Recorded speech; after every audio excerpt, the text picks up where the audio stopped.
And these goals were to create awareness through multi-languages on how people can prevent this infection.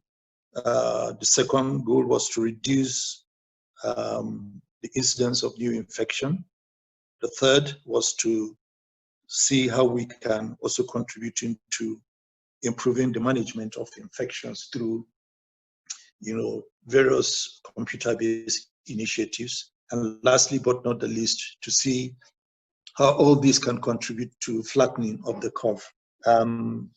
These initiatives we have used to advertise this challenge, to participants across the country to see whether they can come up with solutions, that can help us address this pandemic in our country. So this is basically the background to, this Hackathon Nigerian initiative that we have been involved for the past 2 months. And I want to commend the resourcefulness of both the mentors and mentees. They have contributed immensely in ensuring that we reach this very important, vital stage, of assessing this challenge of controlling COVID-19 in our country. I want to thank Halima and her team in Abuja, including Dr. Rose and Judith Annie and many others that cannot name them all, that have done greatly in making sure that we have our own homegrown solution to this pandemic. Once again, thank you. And thank you so much, Professor Ozwaka. Thank you so much. You've said it all. I mean, it's been about it's been a journey, and I would like to also thank all the participants. I mean, we had about 56. A lot of people showed interest.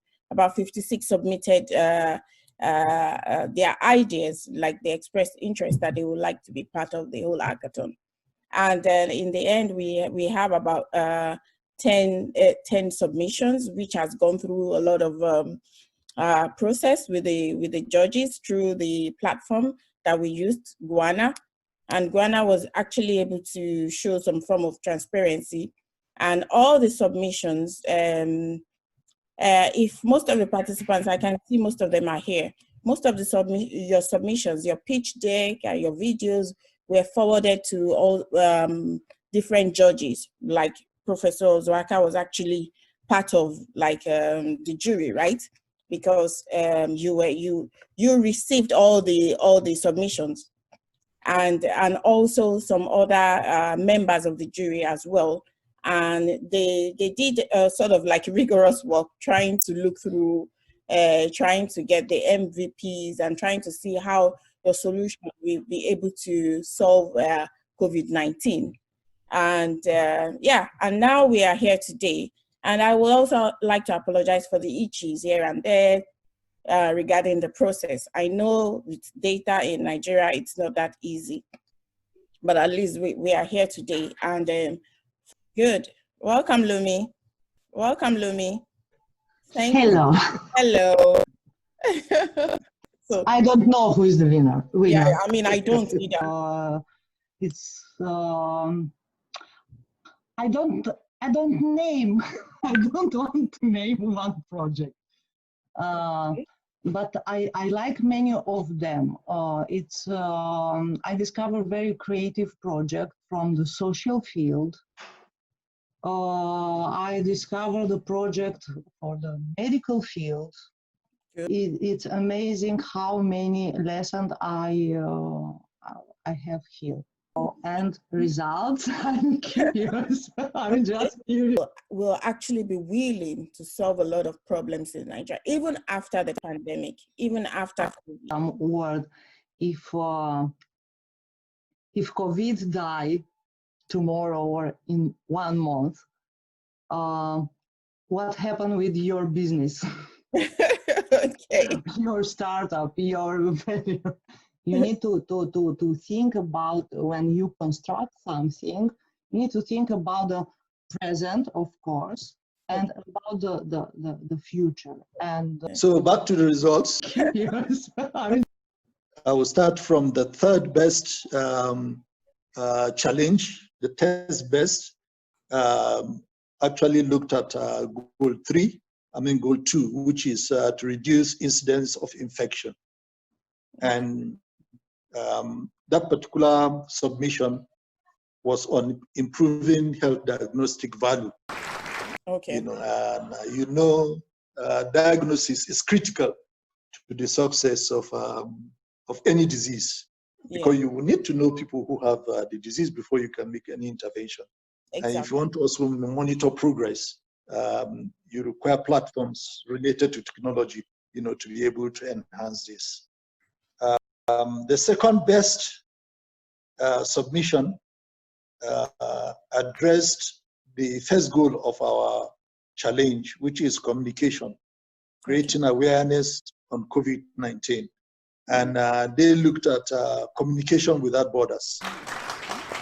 And the first, the best of the submission addressed the issue of goal 4, which is actually on flattening the curve. When there is an epidemic, the goal is to flatten the curve. If you don't flatten the curve, you've not achieved anything. So all the initiatives should be directed towards, addressing this very important concept of flattening the curve through various public health interventions. And the submission was on MedLink.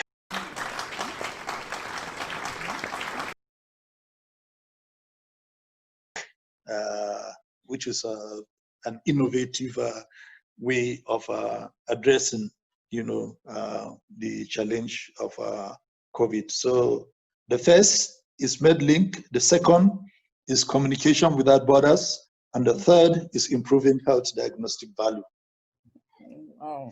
Good evening. Good evening, Halima. Good evening, Lumi. I'm so excited. Thank you. Anton Lumi mentored me. She gave me more insight that also helped. Anton, thank you so much for recognized efforts and talents. I really appreciate. Thank you so much. And you've given me strength to carry on. A big thank you to everyone. Thank you, Professor. And thank you. Of 100 Women in Tech, a big thank you. So we will publish everything on WhatsApp, and then you will see it. And do not forget to reach out. Yeah. Okay. All right. Bye, everyone. Yeah.